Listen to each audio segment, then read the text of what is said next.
ഇന്നേ വൈകിട്ട് ജോലി കഴിഞ്ഞ് വരുന്ന വഴിക്ക് കുറച്ച് കുഞ്ഞുമത്തി മേടിച്ചിട്ട് വന്ന് വെട്ടി തന്നെയാണ് മേടിച്ചുകൊണ്ട് വന്നത്. അല്ലെങ്കിൽ പിന്നെ ഇവിടെ വന്ന് മെനക്കേടാണ്. 1 മണിക്കൂർ 1.5 മണിക്കൂർ അതിനിരിക്കേണ്ടി വരും.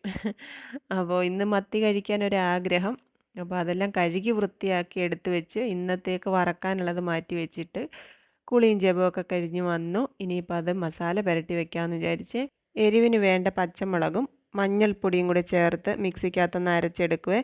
എന്നിട്ട് ഉപ്പും മല്ലിപ്പൊടിയും ആ അരപ്പും കൂടി ചേർത്ത് ഇത് പുരട്ടി വയ്ക്കും.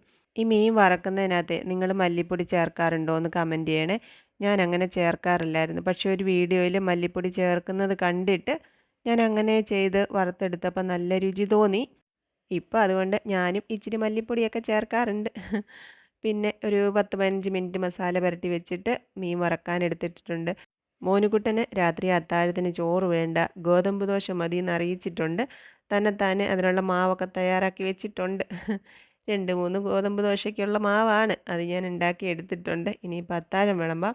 രാവിലത്തേക്ക് നമ്മൾ ഉണ്ടാക്കുന്ന കടലക്കറിയോ പരിപ്പ് കറിയോ ഗ്രീൻ പീസ് കറിയോ ഒക്കെ ഇരുന്നാൽ നിങ്ങൾ അത്താഴത്തിന് അല്ലെ ഉച്ചയ്ക്ക് ചോറിൻ്റെ കൂടെ കഴിക്കാറുണ്ടോ? അത് ഇഷ്ടമാണോ എന്ന് പറയണം കേട്ടോ. എനിക്കിഷ്ടമാണ്. ഇന്ന് രാവിലെ ഇവിടെ ഗ്രീൻ പീസ് കറി ഉണ്ടാക്കിയിട്ടുണ്ടായിരുന്നേ.